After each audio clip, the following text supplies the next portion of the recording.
Hi hello ಎಲ್ಲರಿಗೂ ನಮಸ್ಕಾರ. ನಾನು ಶೋಭಾ. ಭಗವದ್ಗೀತೆ ಅಭಿಯಾನ 2024 ಮಹಾಸಮರ್ಪಣೆ ಕಾರ್ಯಕ್ರಮವು ನಮ್ಮ ಸ್ವರ್ಣವಲ್ಲಿ ಮಹಾಸ್ವಾಮಿಗಳ ಆದೇಶದಂತೆ ಈ ಬಾರಿ ವಿಜಯಪುರದಲ್ಲಿ ತುಂಬ ಅದ್ಧೂರಿಯಾಗಿ ಯಶಸ್ವಿಯಾಗಿ ನೆರವೇರಿತು. ಈ ಕಾರ್ಯಕ್ರಮಕ್ಕೆ ಸಿರ್ಸಿಯಿಂದ ನಾವು 45 ಜನ ಹೋಗಾಗಿತ್ತು. ನೋಡಿ, ಇಲ್ಲೆಲ್ಲರೂ ಕೂಡ ಕಾಣಿಸ್ತಾ ಇದ್ದಾವೆ. ಬಸ್ಸನ್ನು ಮಾಡಿಕೊಂಡು ಹೋಗಿದ್ವಿ. ತುಂಬ ಅಂದರೆ ತುಂಬ ಯಶಸ್ವಿಯಾಗಿ ಈ ಕಾರ್ಯಕ್ರಮವು ನೆರವೇರಿತು. ಕೆಲವಷ್ಟು ವಿಡಿಯೋವನ್ನು ಮಾತ್ರ ಇಲ್ಲಿ ಶೇರ್ ಮಾಡಿದ್ದೀನಿ, ನೋಡಿಕೊಂಡು ಬರೋಣ. ತುಂಬ ಸುಂದರವಾದ ವಿಡಿಯೋ ಇದು. ಕೊನೆ ತನಕ ವಿಡಿಯೋನ ನೋಡಿ, ಫ್ಯಾಮಿಲಿ ಆ್ಯಂಡ್ ಫ್ರೆಂಡ್ಸ್ ಜೊತೆ ಶೇರ್ ಕೂಡ ಮಾಡಿ.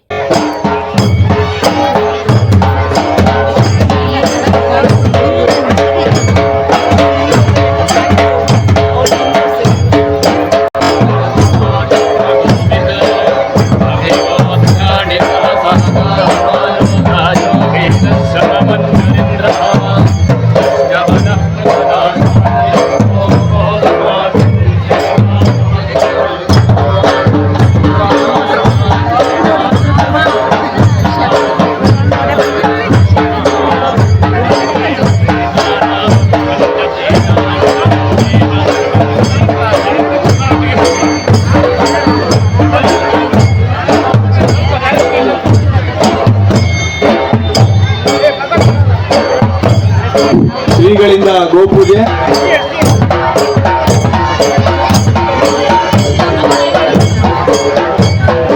ಶ್ರೀಗಳಿಂದ ಗೋಪೂಜೆ ಕಾರ್ಯಕ್ರಮ ನಡೀತಾ ಇದೆ. ಗೋಮಾತೆಗೆ ಪೂಜಾ ಕಾರ್ಯಕ್ರಮ. ಎಲ್ಲರೂ ಜೋರಾಗಿ ವಿಶ್ವಮಾತಾ ವಿಶ್ವಮಾತಾ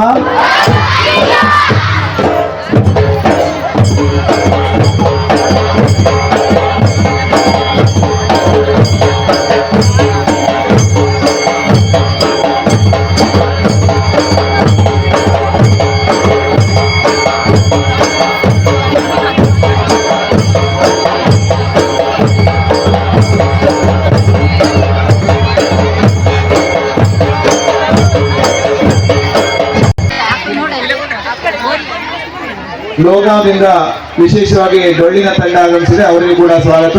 ಅವರು ಕೂಡ ವೇದಿಕೆಯ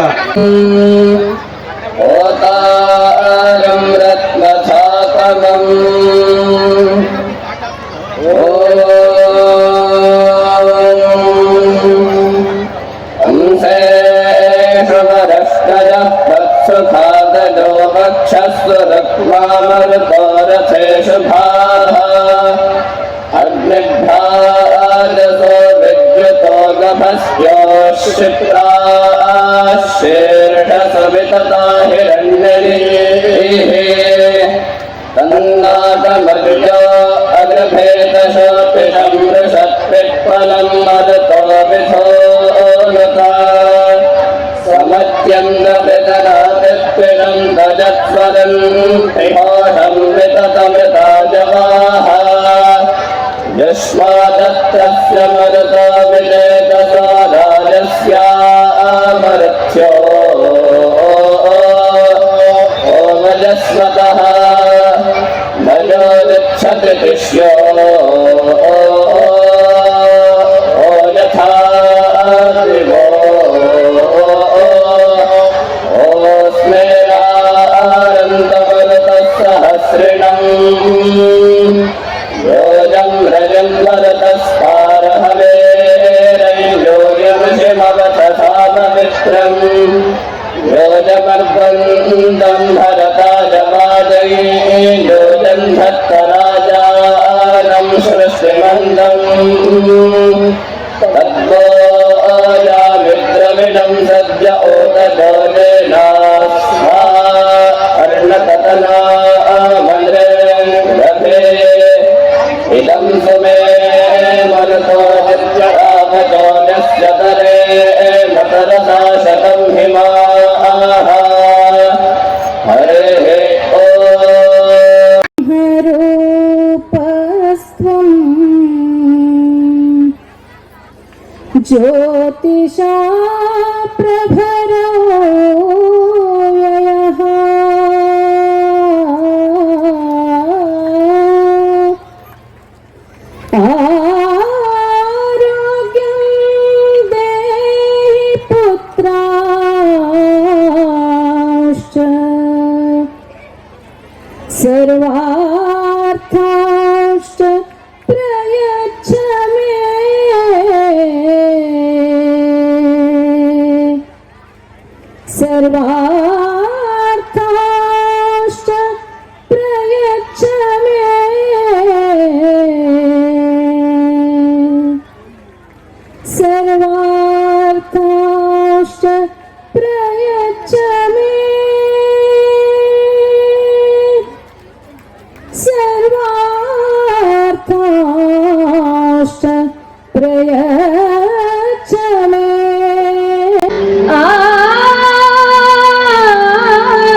ದೊರೆಯ ತಲದಲ್ಲಿ ನೋಡೆ ಧರಣಿ ದೇವಿಗೆ ರಾಮಣ ಸಿರಿಯ ತಲದಲ್ಲಿ ನೋಡೆ ಶ್ರೀಕಾಂತನು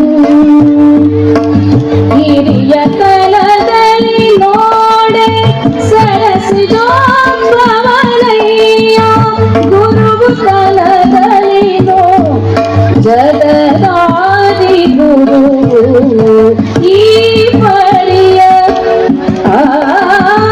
ಈ ಪರಿಯ ಈ ಪರಿಯ ಸೊಬಗಾವ ದೇವರಲ್ಲಿ ನಾ ಕಾಣೆ ಈ ಪರಿಯ ಸೊಬಗಾವ ದೇವರಲ್ಲಿ ನಾ ಕಾಣೆ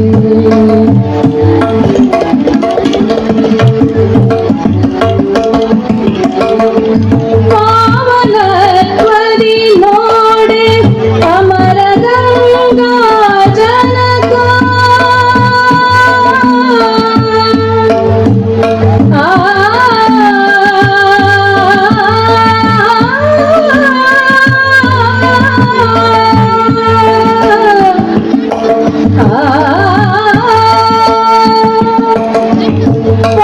ಪಾವನತ್ವದಿ ನೋಡೆ ಅಮರ ಗಂಗಾ ಜನಕ ದೇವತ್ವದಿ ನೋಡೆ ನಿಜರೊಡೆಯ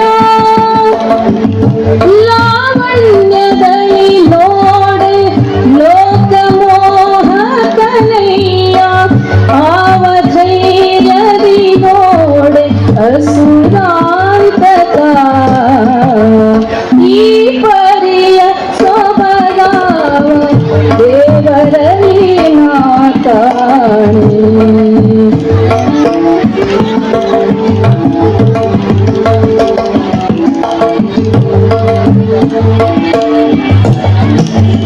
ಗಗನದಲ್ಲಿ ಸಂಚರಿಪ ಗರುಡ ದೇವನೇ ತೋರದ ಜಗವ ಧರಿಸಿದ ಶೇಷ ಪರ್ಯಂಕ ಶಯನ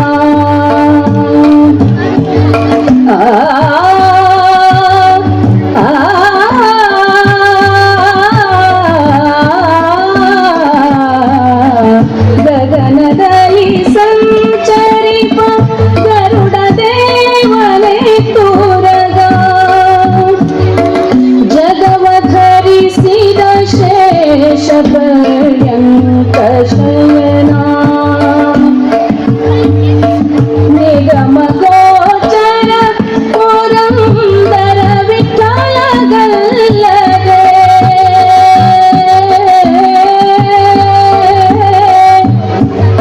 ವಿಠಲ ವಿಠಲ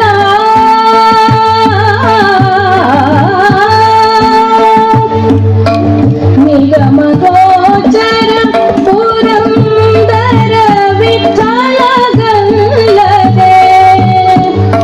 ಮಿಗಿಲಾದ ದೈವಗಳಿಗೆ ಭಾಗ್ಯವುಂಟೆ ಈ ಪರಿಯ ಈ ಪರಿಯ ಸೊಬಗಾವ ದೇವರಲ್ಲಿ ನಾ ಕಾಣೆ ಗೋಪಿ ಜನಪ್ರಿಯ ಗೋಪಾಲಗಲ್ಲದೆ ಈ ಪರಿಯ ಸೊಬಗಾವ ದೇವರಲ್ಲಿ ನಾ ಕಾಣೆ. ಉಪಸ್ಥಿತರಿರುವ ಜ್ಞಾನ ಯೋಗಾಶ್ರಮದ ಶ್ರೀ ಬಸವಲಿಂಗ ಮಹಾಸ್ವಾಮಿಗಳವರೇ, ಈಗ ತಾನೇ ಆಗಮಿಸಿರುವ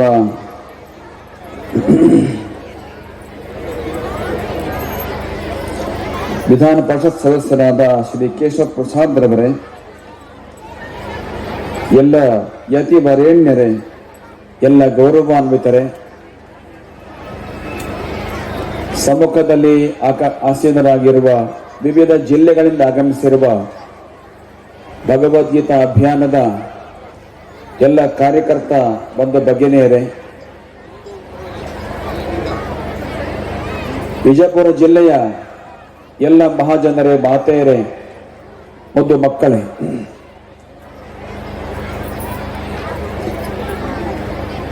ಒಂದು ಚಿಕ್ಕ ಘಟನೆಯೊಂದಿಗೆ ನಮ್ಮ ಮಾತನ್ನು ಪ್ರಾರಂಭ ಮಾಡ್ತೇವೆ.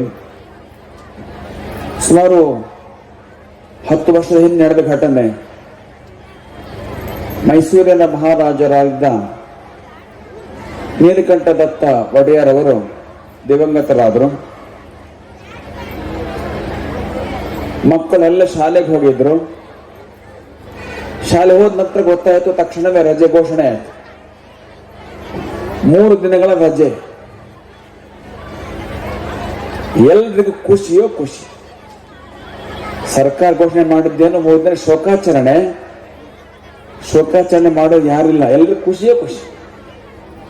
ಯಾಕೆ? ರಜೆ ಸಿಕ್ತು ಅಂತ ಹೇಳಿ. ಅಂದ್ರೆ ನಮ್ಮ ಜನರ ಮಾನಸಿಕತೆ ಹೇಗಿದೆ ನೋಡ್ರಿ. ರಜೆ ಅಂದ್ರೆ ಪ್ರೀತಿ ಎಲ್ಲರಿಗೂ. ಹಾಗಂದ್ರೆ ಏನರ್ಥ? ನಿಷ್ಕ್ರಿಯತೆಯ ಬಗ್ಗೆ ಪ್ರೀತಿ ಜಾಸ್ತಿ ಆಗ್ತಾ ಇದೆ ಅಂತ ಅರ್ಥ.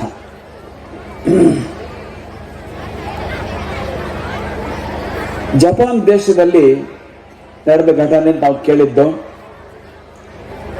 ಒಂದು ಚಪ್ಪಲಿ ತಯಾರಿಸುವ ಫ್ಯಾಕ್ಟರಿಯ ಮುಷ್ಕರ, ಇವರು ಕಾರ್ಖಾನೆಯ ಕಾರ್ಮಿಕರ ಮುಷ್ಕರ, ಚಪ್ಪಲಿ ತಯಾರು ಮಾಡುವ ಕಾರ್ಖಾನೆಯ ಕಾರ್ಮಿಕರ ಮುಷ್ಕರ.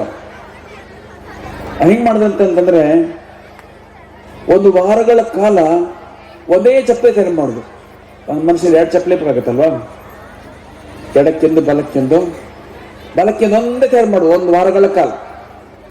ಅದೇ ಅವರ ಮುಷ್ಕರ. ನಮ್ಮ ದೇಶದ ಮುಷ್ಕರ ಹೇಗೆ? ಕೆಲಸ ಬಿಡುವುದು ಮುಷ್ಕರ. ಅಲ್ಲಿ ಮುಷ್ಕರ ಹೇಗೆ?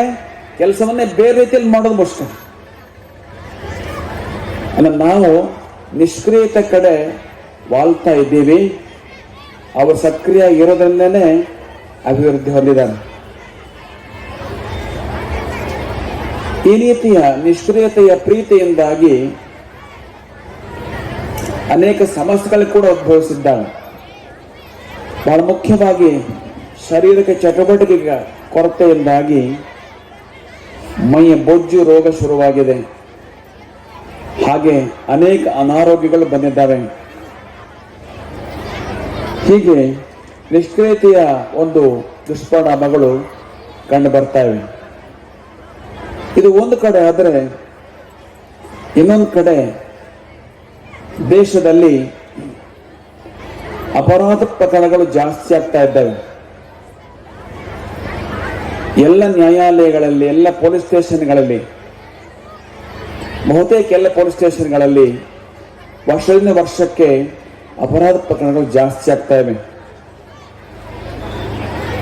ಹೊಸ ಕಾನೂನು ತರ್ತಾ ಇದ್ದೇವೆ,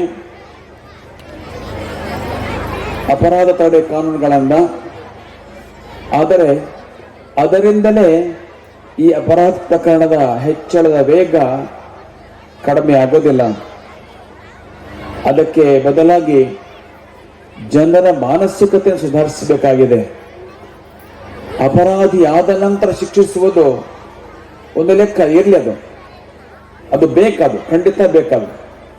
ಆದರೆ ಅದಕ್ಕಿಂತ ಅಪರಾಧಿ ಆಗದೇ ಇರುವ ಹಾಗೆ ಮನಸ್ಸನ್ನ ಬದಲಾವಣೆ ಮಾಡೋದು ಬಹಳ ಅಗತ್ಯ ಇದೆ.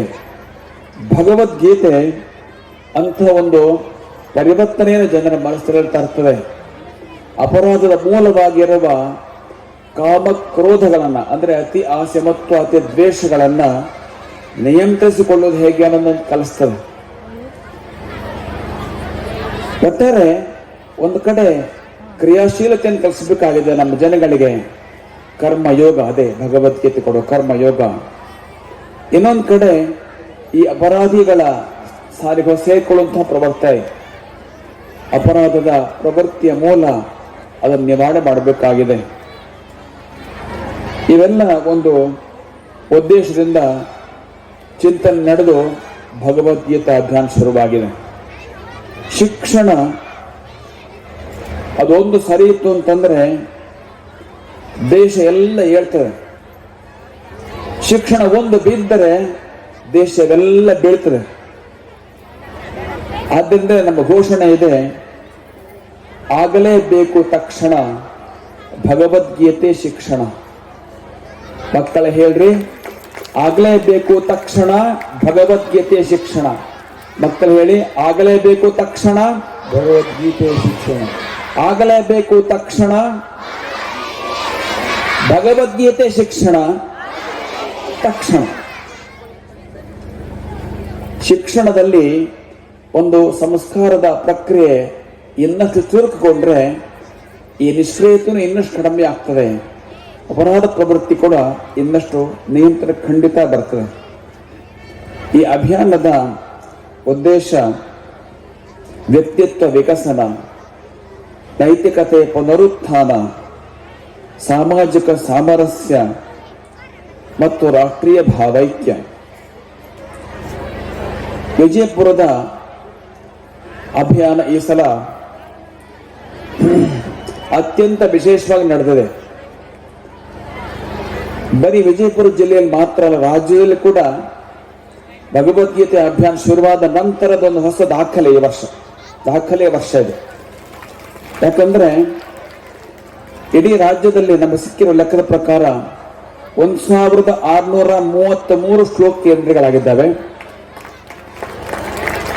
ಇವು ಕಳೆದ ವರ್ಷಕ್ಕಿಂತ 800 ಜಾಸ್ತಿ.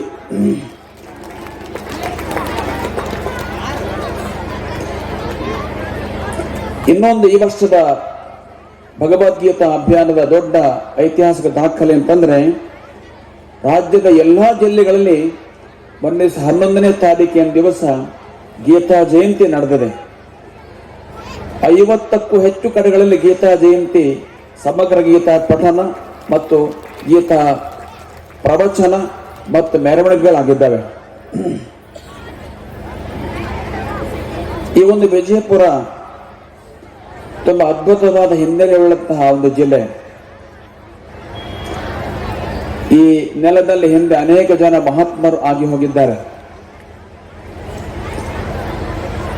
ಪ್ರಾಚೀನ ಖಗೋಳ ಮತ್ತು ಗಣಿತಶಾಸ್ತ್ರಜ್ಞ ಭಾಸ್ಕರಾಚಾರ್ಯರು ಈ ನೆಲದಲ್ಲಿ ಹುಟ್ಟಿದವರು. ಯಾಜ್ಞವಲ್ಕ್ಯ ಸ್ಮೃತಿಗೆ ವಿಜ್ಞಾನೇಶ್ವರಿ ವ್ಯಾಖ್ಯಾನ ಬರೆದ ವಿಜ್ಞಾನೇಶ್ವರರು ಈ ನೆಲದಲ್ಲಿ ಹುಟ್ಟಿದವರು. 12ನೇ ಶತಮಾನದ ಬಸವಣ್ಣ ಈ ನೆಲದ ಅತ್ಯಂತ ಮೇರು ವ್ಯಕ್ತಿ. ಹಾಗೆ ಈ ಕಳೆದ ಶತಮಾನ ಮತ್ತು ಈ ಶತಮಾನದ ಆರಂಭದಲ್ಲಿ ನೆಲೆಸಿದ ಸಿದ್ದೇಶ್ವರ ಸ್ವಾಮಿಗಳು ಇಲ್ಲಿ ಇನ್ನಷ್ಟು ಪ್ರಭಾವ ಬೀರಿದಂತಹ ವ್ಯಕ್ತಿ. ಬಸವಣ್ಣ 12ನೇ ಶತಮಾನವಾದರೆ 1-2, ಸಿದ್ದೇಶ್ವರ ಸ್ವಾಮಿಗಳು 21ನೇ ಶತಮಾನ 2-1, 1-2-2-1. ಸಿದ್ದೇಶ್ವರ ಸ್ವಾಮಿಗಳು ವಿಜಯಪುರದ ಸರ್ವಾಂತರ್ಯಾಮಿ ಅಂತ ಕಾಣಿಸ್ತೇವೆ ನಮಗೆ. ಯಾಕಂದ್ರೆ ಎಲ್ಲಾ ಕಡೆ ಇದ್ದಾರೆ. ಸಣ್ಣ ಸಣ್ಣ ಅಂಗಡಿಯಿಂದ ಪ್ರಾರಂಭ ಮಾಡಿ ದೊಡ್ಡ ದೊಡ್ಡ ಹೋಟೆಲ್ನವರಿಗೆ ಎಲ್ಲ ಕಡೆ ಸಿದ್ದೇಶ್ವರ ಸ್ವಾಮಿಗಳು ಚಿತ್ರ ಹಾಕ್ತಾರೆ. ಮೇಲ್ನೋಟಕ್ಕೆ ಏನ್ ಚಂದ ಇರೋ ಮನುಷ್ಯ ಏನಲ್ಲ, ಚಂದ ಕಾಣುದಿಲ್ಲ. ಸಿನಿಮಾ ನಟನಾಗ ಚಂದ ಏನು ಕಾಣೋದಿಲ್ಲ. ಆದರೂ ಎಲ್ಲ ವರ್ಗದ ಜನರಿಗೆ, ಎಲ್ಲ ರೀತಿ ಜನಗಳಿಗೆ ಅತ್ಯಂತ ಪ್ರೀತಿ ಪಾತ್ರರಾಗಿದ್ದಾನೆ. ಅತ್ಯಂತ ಜನಪ್ರಿಯ ಸಿದ್ದೇಶ್ವರ ಸ್ವಾಮಿಗಳಾಗಿದ್ದಾನೆ. ಇದಕ್ಕೆ ಕಾರಣ ಏನಪ್ಪಾ ಅಂತಂದ್ರೆ ಅವರಲ್ಲಿರುವ ಸರಳತೆ, ಆದರ್ಶಗಳು ಮತ್ತು ವಿಚಾರದ ಶುದ್ಧಿ. ಸರಳತೆ, ಆದರ್ಶಗಳು ಮತ್ತು ವಿಚಾರ ಶುದ್ಧಿ. ಇದೇ ಸರಳತೆ, ಆದರ್ಶ ಮತ್ತು ವಿಚಾರ ಶುದ್ಧಿಗಳನ್ನ ಹೇಳೋದೇ ಭಗವದ್ಗೀತೆ ಮುಖ್ಯ ಕೆಲಸ. ಭಗವದ್ಗೀತೆ ಇವನ್ನೇ ಪ್ರಧಾನವಾಗಿ ಹೇಳ್ತದೆ. ಇವುಗಳನ್ನು ನಾವು ನಮ್ಮ ಜೀವನದಲ್ಲಿ ಅಳವಡಿಸಿಕೊಳ್ಬೇಕು. ಅದೇ ಜೀವನದ ಸತ್ವ. ಜೀವನದ ಬಾಹ್ಯ ಸೌಂದರ್ಯಕ್ಕಿಂತ ಒಳಗಿನ ಸತ್ವ ಬಹಳ ಮುಖ್ಯ. ಒಂದು ಉದಾಹರಣೆಗೆ, ಹಣ್ಣಿನ ಬುಟ್ಟಿ ತರ್ತೀವಿ, ಅದಕ್ಕೆ ಮಾರ್ಕೆಟ್ನಲ್ಲಿ ಹೊರಗಡೆ ಬಣ್ಣದ ಕಾಳುಗಳನ್ನ ಹಚ್ಚಿ ಚಂದ ಮಾಡಿರ್ತಾರೆ, ಅಲಂಕಾರ ಮಾಡಿರ್ತಾರೆ. ಈ ಹೊರಗಿನ ಅಲಂಕಾರ ಅದುವೇ ನಮ್ಮ ಶರೀರದಲ್ಲಿ ಹೊರಗಿನ ವೇಷಭೂಷಣ ಕಟ್ಟಿಕೊಂಡು ಅಲಂಕಾರ ಮಾಡ್ಕೊಂಡು ಹಾಗೆ ಅದರ ಒಳಗೆ ಸೇಬು ಹಣ್ಣು ಇರ್ತದೆ. ಆ ಸೇಬು ಹಣ್ಣು ಹೊಳಪಾಗಿ ಚಂದ ಕಾಣಬೇಕು ಅಂತ ಅದಕ್ಕೆ ಹೊಳಪಿನ ಔಷಧಗಳನ್ನ ಹಚ್ತಾರೆ. ಹಾಗೆ ನಮ್ಮ ಜೀವನದಲ್ಲಿ ಮಾತಿನ ಆಕರ್ಷಣೆ ಅದೊಂದು ರೀತಿ ಹೊಳಪಾಗಿರ್ತದೆ. ಆ ಹಣ್ಣಿನ ಸಿಪ್ಪೆಯನ್ನು ತೆಗೆದಾಗ ನಿಜವಾದ ಸತ್ವ, ಸೇಬು ಹಣ್ಣಿನ ಒಳಗಿರೋ ಸತ್ವ ಸಿಕ್ಕೋದು ನಮಗೆ. ಹಾಗೆ ಈ ಮಾತಿನ ಹಿನ್ನೆಲೆಯಲ್ಲಿ ಕೆಲಸ ಮಾಡತಕ್ಕಂತಹ ಮನಸ್ಸು ಇದೆಯಲ್ಲ, ಅದು ನಮ್ಮ ನಿಜವಾದ ಸತ್ವ. ಮನಸ್ಸಿನ ಗುಣಗಳನ್ನು ಬೆಳೆಸಿಕೊಳ್ಳುವುದೇ ಜೀವನ ಸತ್ವಗಳ ಅಭಿವೃದ್ಧಿ. ಅದು ಭಗವದ್ಗೀತೆಯ ಮೂಲಕ ಸಿಗ್ತದೆ. ಭಗವದ್ಗೀತೆಯ ಒಳಗೆ ಹೋಗ್ಬೇಕು. ಇವತ್ತು ನಾವು ಪಠಿಸಿದ್ದೇವೆ, ಭಗವದ್ಗೀತೆ ಪಠನ ಮಾಡಿದ್ದೇವೆ, ಆದರೆ ಅದರ ಒಳಗೆ ಹೋಗ್ಬೇಕು, ಅರ್ಥ ತಿಳ್ಕೋಬೇಕು, ಇನ್ನಷ್ಟು ಆಳ ಚಿಂತನೆ ಮಾಡಬೇಕು, ಜೀವನ ಅಳವಡಿಸ್ಕೊ ಪ್ರಯತ್ನ ಮಾಡಬೇಕು. ಈ ರೀತಿಯಲ್ಲಿ ಅದರ ಒಳಗೆ ಹೋದಾಗ ನಮ್ಮ ಮನಸ್ಸಿನ ಸತ್ವ ಜಾಸ್ತಿ ಆಗ್ತದೆ. ಮನಸ್ಸಿನ ಒಳಗಿನ ಸತ್ವವೇ ಹೊರಗಿನ ಎಲ್ಲ ಸೌಂದರ್ಯಗಳಿಗಿಂತಲೂ ಅತ್ಯಂತ ಮುಖ್ಯವಾದ್ದು. ಇದಕ್ಕೆ ಜೀವಂತ ನಿದರ್ಶನ ಆಗಿದ್ದರು ಸಿದ್ದೇಶ್ವರ ಸ್ವಾಮಿಗಳು. ಹಾಗಾಗಿಯೇ ಅವರ ಬಗ್ಗೆ ಇಂದು ಕೂಡ ಅಂಥ ಒಂದು ಜನಪ್ರಿಯತೆ.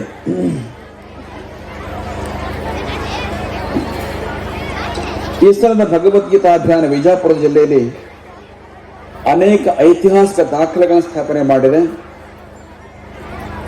3 ಸುಂದರವಾದ ಕಾರ್ಯಕ್ರಮಗಳು, ಕಾರ್ಯಾಗಾರಗಳು. ಬಹುಶಃ ಇದರ ಬಗ್ಗೆ ವಿಸ್ತೃತ ವರದಿಯನ್ನು ಆಮೇಲೆ ಶ್ರೀ ಚಂದ್ರಶೇಖರ್ ಕಬಟ್ಕರ್ ನಿಮಗೆ ನೀಡಲಿಕ್ಕಿದ್ದಾನೆ. ಭಗವದ್ಗೀತೆ ಮತ್ತು ಸಾಮಾಜಿಕ ಸಾಮರಸ್ಯ ಅನ್ನುವಂಥ ಒಂದು ಕಾರ್ಯಕ್ರಮ, ಭಗವದ್ಗೀತೆ ಆಯುರ್ವೇದ ಎನ್ನುವಂಥ ಒಂದು ಕಾರ್ಯಕ್ರಮ, ಭಗವದ್ಗೀತೆ ಮತ್ತು ಕಾನೂನು ಅಂತಕ್ಕಂಥ ಒಂದು ಕಾರ್ಯಕ್ರಮ ನ್ಯಾಯಾಲಯದಲ್ಲಿ ನಡೆದಿದೆ. ಹಾಗೆ ಎಂದೆಂದೂ ಆಗ ದೊಡ್ಡ ಆಕಲ್ ಅಂತಂದ್ರೆ ದೊಡ್ಡ ಸಂಖ್ಯೆಯಲ್ಲಿ ಕಾರ್ಯಕರ್ತರು ಮನೆಗಳಿಗೆ ಭೇಟಿ ನೀಡಿ ಕರಪತ್ರ ಭಗವದ್ಗೀತೆ ಕೊಟ್ಟು ಬಂದಿದ್ದಾರೆ ಮತ್ತು ಭಗವದ್ಗೀತೆಯ ಶ್ಲೋಕವನ್ನ, ಸ್ಟಿಕರ್ ಅನ್ನ, ಅಂಟು ಚೀಟಿಯನ್ನು ಅಂಟಿಸಿ ಬಂದಿದ್ದಾರೆ. ನೀನೇನು ತಿಂತಿ, ನೀನೇನು ಯಜ್ಞ ಮಾಡ್ತಿ, ಏನು ತಪಸ್ಸು ಮಾಡ್ತಿ, ಅಥವಾ ಇನ್ನೇನೇನು ಮಾಡ್ತಿ, ಎಲ್ಲವನ್ನು ಭಗವಂತನಿಗೆ ಅರ್ಪಣೆ ಮಾಡುವುದು. ಹೀಗೆ ಅರ್ಪಣೆ ಮಾಡಿ ಮಾಡುವುದರಿಂದ ಮನಸ್ಸು ಇನ್ನಷ್ಟು ಆನಂದಕ್ಕೆ ಒಳಗಾಗ್ತದೆ.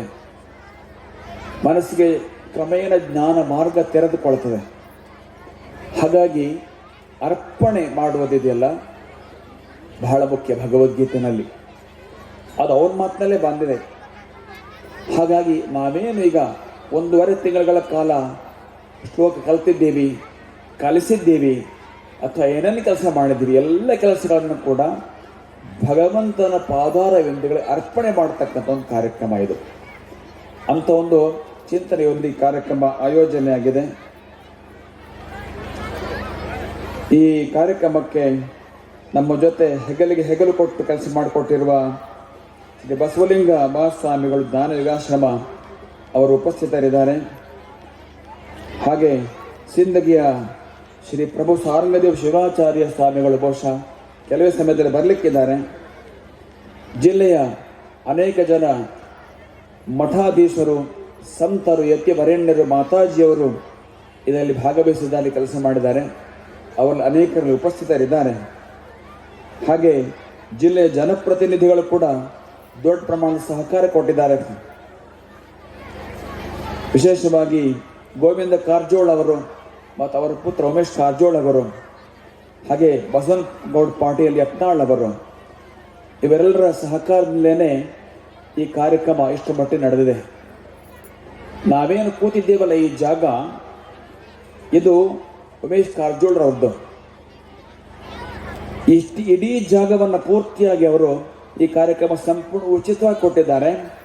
ಮಾತ್ರವಲ್ಲ, ಈ ನೆಲ 2 ದಿನಗಳ ಹಿಂದೆ ಕಲ್ಲುಗಳ ನೆಲ ಆಗಿತ್ತಿದ್ರು, ಕಲ್ಲುಗಳ ರಾಶಿ ಆಗಿತ್ತಿದ್ರು. ಇದನ್ನು 2 ದಿನಗಳಲ್ಲಿ ಪರಿಶ್ರಮ ಹಾಕಿ ಸ್ವಚ್ಛ ಮಾಡಿ ಸಮತಟ್ಟಾಗಿ ಮಾಡಿ ನಮಗೆ ಒದಗಿಸ್ಕೊಟ್ಟಿದ್ದಾರೆ. ಹಾಗೇನೆ ನಾವೆಲ್ಲ ಇನ್ನು ಸ್ವಲ್ಪ ಹೊತ್ತಿಗೆ ಊಟ ಮಾಡ್ತೀವಿ. ಊಟ ಮಾಡದೆ ಯಾರು ಹೋಗ್ಬಾರ್ದು. ನಮಗೆಲ್ಲರಿಗೂ ಊಟದ ವ್ಯವಸ್ಥೆ ಮಾಡಿಕೊಟ್ಟಂಥವ್ರು ಯತ್ನಾಳ್ರವರು. ಹೀಗಾಗಿ ಕಾರಜೋಳರವರು ಮತ್ತು ಯತ್ನಾಳ್ರವರ ಸಹಕಾರ ಇಲ್ಲಿ ಅತ್ಯಂತ ಅಮೂಲ್ಯ. ಇನ್ನು ಅನೇಕರ ಸಹಕಾರ ಇದೆ. ಮುಂದೆ ವಂದನರ್ಪಣೆ ಇದೆ, ಸಾಯಂಕಾಲ ಮತ್ತೆ ಅಭಿನಂದನೆ ಸಮರ್ಪಣೆ ಇದೆ. ಆ ಸಂದರ್ಭದಲ್ಲಿ ಅದು ವಿಸ್ತೃತವಾಗಿ ಬರ್ತದೆ. ಎಲ್ಲರ ಸಹಕಾರದೊಂದಿಗೆ ವಿಶೇಷವಾಗಿ ಎಲ್ಲ ಶಿಕ್ಷಣ ಸಂಸ್ಥೆಯ ಸಹಕಾರ ಬಹಳ ಮುಖ್ಯ. ಇಲ್ಲ ಅನೇಕರು ಉಪಸ್ಥಿತರಿದ್ದಾರೆ. ಅವರೆಲ್ಲ ತಮ್ಮ ಶಾಲೆಯಲ್ಲಿ ಅತ್ಯಂತ ಅಭಿಮಾನದಿಂದ ಈ ಅಭಿಯಾನವನ್ನು ನಡೆಸಿದ್ದಾರೆ. ಅದು ಎಷ್ಟು ಮಟ್ಟಿಗೆ ಅಂತಂದರೆ, ನಾವು ಕೊನೆ ಕ್ಷಣದವರೆಗೆ ನಿನ್ನೆವರೆಗೆ ಕೂಡ ಶಾಲೆಗಳಿಗೆ ಹೋಗ್ತಾ ಇದ್ದೇವೆ. ಇನ್ನೂ ಅವರ ಬೇಡಿಕೆ ಮುಗಿಸ್ಲಿಕ್ಕೆ ಆಗಲಿಲ್ಲ ನಮಗೆ. ಅಷ್ಟು ಇಲ್ಲಿ ಭಗವದ್ಗೀತೆಯ ಪಠಣದ ಬಗ್ಗೆ ಶಾಲೆಗಳ ಒಂದು ಆಡಳಿತ ಮಂಡಳಿಯವರು ಆಸಕ್ತಿ ವಹಿಸಿದ್ದಾರೆ. ಹೆಚ್ಚಿನ ಶಾಲೆ ಮಕ್ಕಳು ಇಲ್ಲಿ ಬಂದಿದ್ದಾರೆ. ಭಗವದ್ಗೀತೆಯ ಪ್ರಾರಂಭ ನಿಮ್ಮ ಶಾಲೆಯಲ್ಲಿ ಆಯಿತು, ಮುಂದೆ ಅದರ ಮುಂದುವರಿಕೆ ಆಗಬೇಕು. ನಿರಂತರ ಮುಂದುವರಿಕೆ ಆದರೆ ಮಾತ್ರವೇ ಚಂದ. ದಿನಾಲು ಪ್ರಾರ್ಥನೆ ವೇಳೆಯಲ್ಲಿ ಅಥವಾ ವಾರಕ್ಕೊಂದು ನೈತಿಕ ಶಿಕ್ಷಣದ ವೇಳೆಯಲ್ಲಿ ಯಾವುದಾದ್ರೂ ಒಂದು ರೀತಿಯಲ್ಲಿ ಅದು ನಿಮ್ಮ ಶಾಲೆಗಳ ಮುಂದುವರಿಯಲಿ. ಈ ಒಂದು ಸುಂದರವಾದ ಕಾರ್ಯಕ್ರಮ ಸಾಯಂಕಾಲ ತನಕ ನಡೀತದೆ. ಗೀತಾ ಉತ್ಸವ ನಿಮ್ಮೆಲ್ಲರ ಪೂರ್ಣ ಭಾಗವಹಿಸುವಿಕೆಯೊಂದಿಗೆ ಅರ್ಥಪೂರ್ಣ ನೆರವೇರಲಿ ಅಂತ ಹಾರೈಸಿ ಪ್ರಸ್ತಾವನೆಗೆ ಬಿಡ್ತೇವೆ. ಲೋಕಾಹ ಸಮಸ್ತಾಹ ಸುಖಿನೋ ಭವಂತು. ನಾರಾಯಣ ನಾರಾಯಣ ನಾರಾಯಣ. ಪರಮ ಪೂಜ್ಯರಿಗೆ ಅನಂತ ಪ್ರಣಾಮಗಳು. ದಯಮಾಡಿ ಎಲ್ಲರೂ ಕೂಡ 9ನೇ ಅಧ್ಯಾಯದ ಪಠಣದಲ್ಲಿ ತೊಡಗಬೇಕು. ಯಾರು ಕೂಡ ಇದನ್ನ ತಪ್ಪಿಸ್ಕೊಳ್ಳುವಂತಿಲ್ಲ. ಇದು ಈ ಒಂದು ಅಭಿಯಾನದ ಅತ್ಯಂತ ಮಹತ್ವಪೂರ್ಣವಾದಂತಹ ಸಮಯ. ವೇದಿಕೆ ಮೇಲಿರುವ ಗಣ್ಯರು ಯಾರು ಕೂಡ ಇನ್ನಿತರ ಕೆಲಸ ಕಾರ್ಯಗಳಲ್ಲಿ ತೊಡಗದೆ ದಯಮಾಡಿ ತಮ್ಮ ಪಾದರಕ್ಷೆಯನ್ನ ಪಕ್ಕದಲ್ಲಿಟ್ಟು 9ನೇ ಅಧ್ಯಾಯದ ಕರಪತ್ರವನ್ನ ಕೈಯಲ್ಲಿ ಹಿಡಿದು ವೇದಿಕೆ ಮೇಲಿರುವ ಮಾತೆಯರೊಂದಿಗೆ ಏಕಕಾಲದಲ್ಲಿ ಗೀತಾ ಪಠಣ ಕಾರ್ಯಕ್ರಮವನ್ನ ಏಕಕಂಠದಲ್ಲಿ ನಡೆಸಬೇಕು. ಅವರು ಪ್ರಾರಂಭ ಮಾಡುವಂತಿದ್ದಂತೆ ನಾವೆಲ್ಲರೂ ಸೇರಿ ಗೀತಾ ಪಠಣವನ್ನ ನಡೆಸಬೇಕು. ವೇದಿಕೆ ಮುಂದೆ ದಯಮಾಡಿ ಯಾರು ಆಚೆ ಈಚೆ ತಿರುಗಾಡಬಾರ್ದು. ಓಂ ಶ್ರೀ ಗುರುಭ್ಯೋ ನಮಃ. ಓಂ ಪಾರ್ಥಾಯ ಪ್ರತಿಬೋಧಿತಾಂ ಭಗವತಾ ನಾರಾಯಣೇನ ಸ್ವಯಂ ವ್ಯಾಸೇನ ಗ್ರಥಿತಾಂ ಪುರಾಣಮುನಿನಾ ಮಧ್ಯೆ ಮಹಾಭಾರತಂ. ಎಲ್ಲರೂ ಧ್ವನಿಗೂಡಿಸಬೇಕು ಬೇಗ. ಅದ್ವೈತಾಮೃತವರ್ಷಿಣೀಂ ಭಗವತೀಂ ಅಷ್ಟಾದಶಾಧ್ಯಾಯಿನೀಂ ಅಂಬ ತ್ವಾಮನುಸಂದಧಾಮಿ ಭಗವದ್ಗೀತೆ ಭವದ್ವೇಷಿಣೀಂ. ನಮೋऽस्तु ते व्यासविशालबुद्धे पुल्लारविन्दायतपत्रनेत्र येन त्वया भारततैलपूर्णः प्रज्वालितो ज्ञानमयप्रदीपः. प्रपन्नपारिजाताय स्तोत्रवेत्रैकपाणये ज्ञानमुद्राय कृष्णाय गीतामृतदुहे नमः. वसुदेवसुतं देवं कंसचाणूरमर्दनं देवकी परमानन्दं कृष्णं वन्दे जगद्गुरुं. मूकं करोति वाचालं पङ्गुं लङ्घयते गिरिं यत्कृपातमहं वन्दे परमानन्दमाधवं. परमानन्दमाधवं परमानन्दमाधवम्. अथ राजविद्या राजगुह्ययोगो नाम नवमोऽध्यायः. श्रीभगवानुवाच इदं तु ते गुह्यतमं प्रवक्ष्याम्यनसूयवे ज्ञानविज्ञानसहितं यज्ञात्वा मोक्षसे शुभात्. राजविद्या राजगुह्यं पवित्रमिदमोत्तमम् प्रत्यक्षावगमम् धर्म्यम् सुसुखम् कर्तुमव्ययम् अश्रद्धधानाः पुरुषाः धर्मस्यास्य परम् तप अप्राप्य माम् निवर्तन्ते मृत्युसंसारवर्त्मनि मया ततमिदं सर्वं जगदव्यक्तमूर्तिना मत्स्थानि सर्वभूतानि न चाहं तेष्वस्थितः न च मत्स्थानि भूतानि पश्य मे योगमैश्वरम् भूतभृन्न च भूतस्थो ममात्मा भूतभावना यथाकाशस्थितो नित्यम् वायुः सर्वत्र गो महान् तथा सर्वाणि भूतानि मत्स्थानीत्युपधारय सर्वभूतानि कौन्तेय प्रकृतिं यान्ति मामिकाम् कल्पक्षये पुनस्तानि कल्पादौ विसृजाम्यहम् प्रकृतिं स्वामवष्टभ्य विसृजामि पुनः पुनः भूतग्राममिदं कृत्स्नम् अवशं प्रकृतेर्वशात् न च मां तानि कर्माणि निबध्नन्ति धनञ्जय उदासीनवदासीनम् असक्तं तेषु कर्मसु मयाध्यक्षेण प्रकृतिः सूयते सचराचरम् हेतुनानेन कौन्तेय जगद्विपरिवर्तते अवजानन्ति मां मूढा मानुषीतनुमाश्रितम् परं भावमजानन्तो मम भूतमहेश्वरम् मोघाशामोघकर्माणो मोघज्ञानविचेतसः राक्षसीमासुरीं चैव प्रकृतिं मोहिनीं श्रिताः मानस्तु मां पार्थ दैवीं प्रकृतिमाश्रिताः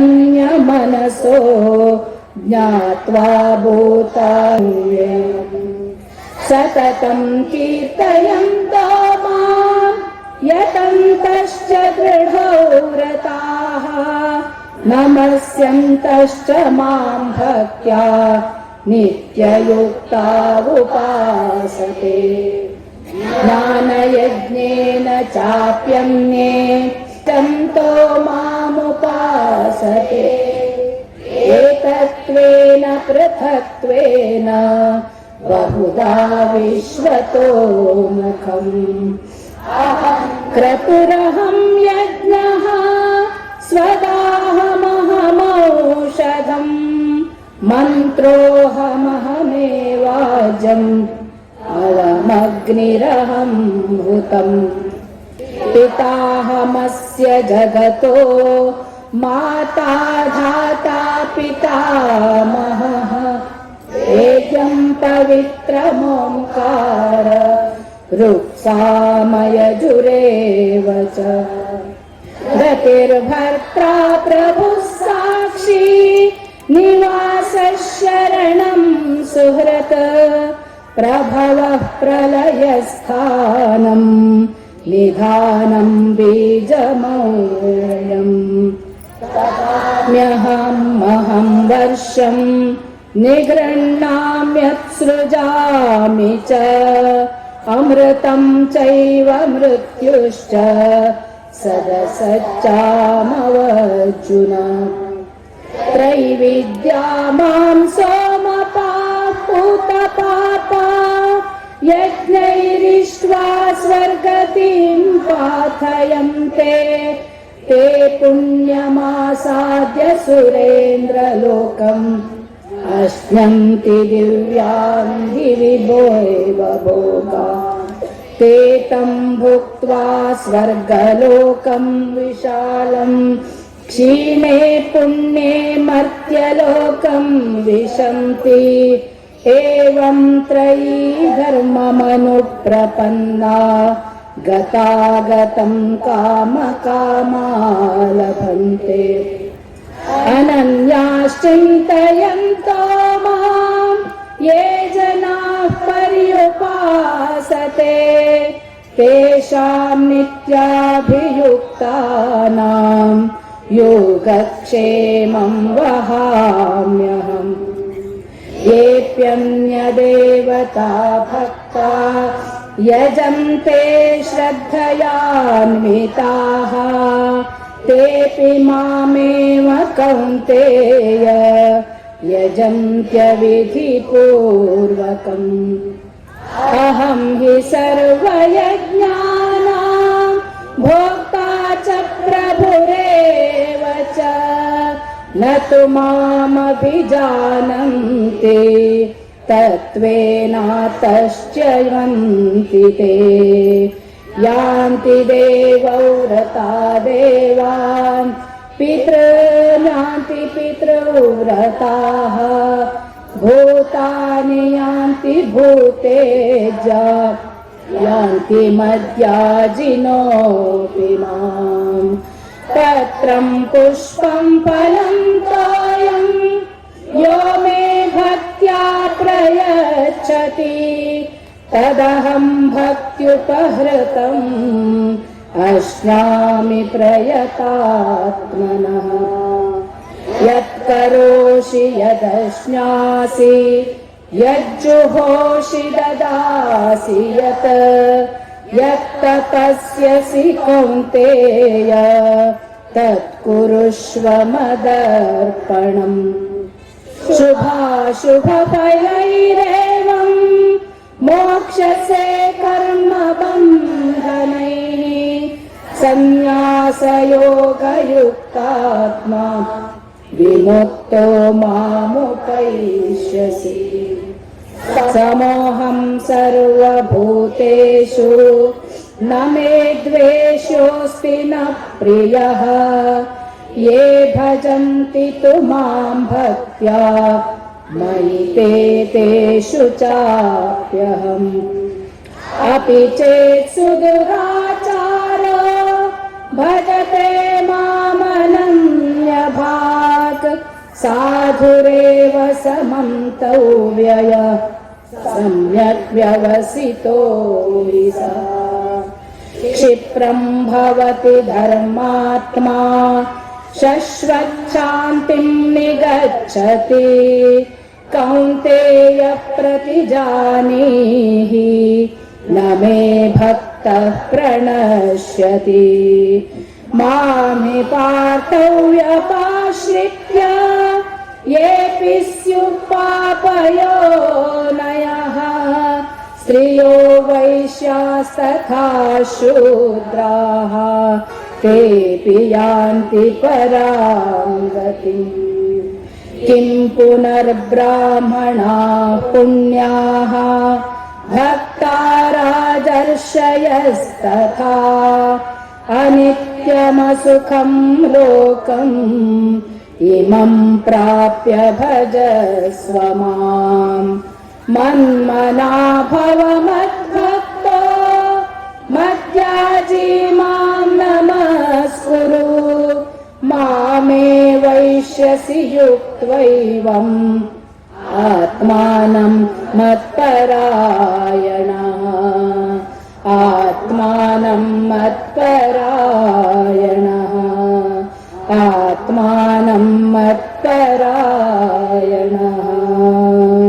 ॐ तत्सदिति श्रीमद्भगवद्गीतासु उपनिषत्सु ब्रह्मविद्यायां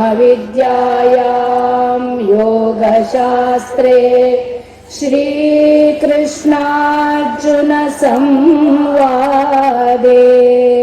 राजविद्या राजगुह्ययोगो नाम नवमोऽध्यायः। श्रीकृष्णार्पणमस्तु। श्रीकृष्णार्पणमस्तु। श्रीकृष्णार्पणमस्तु।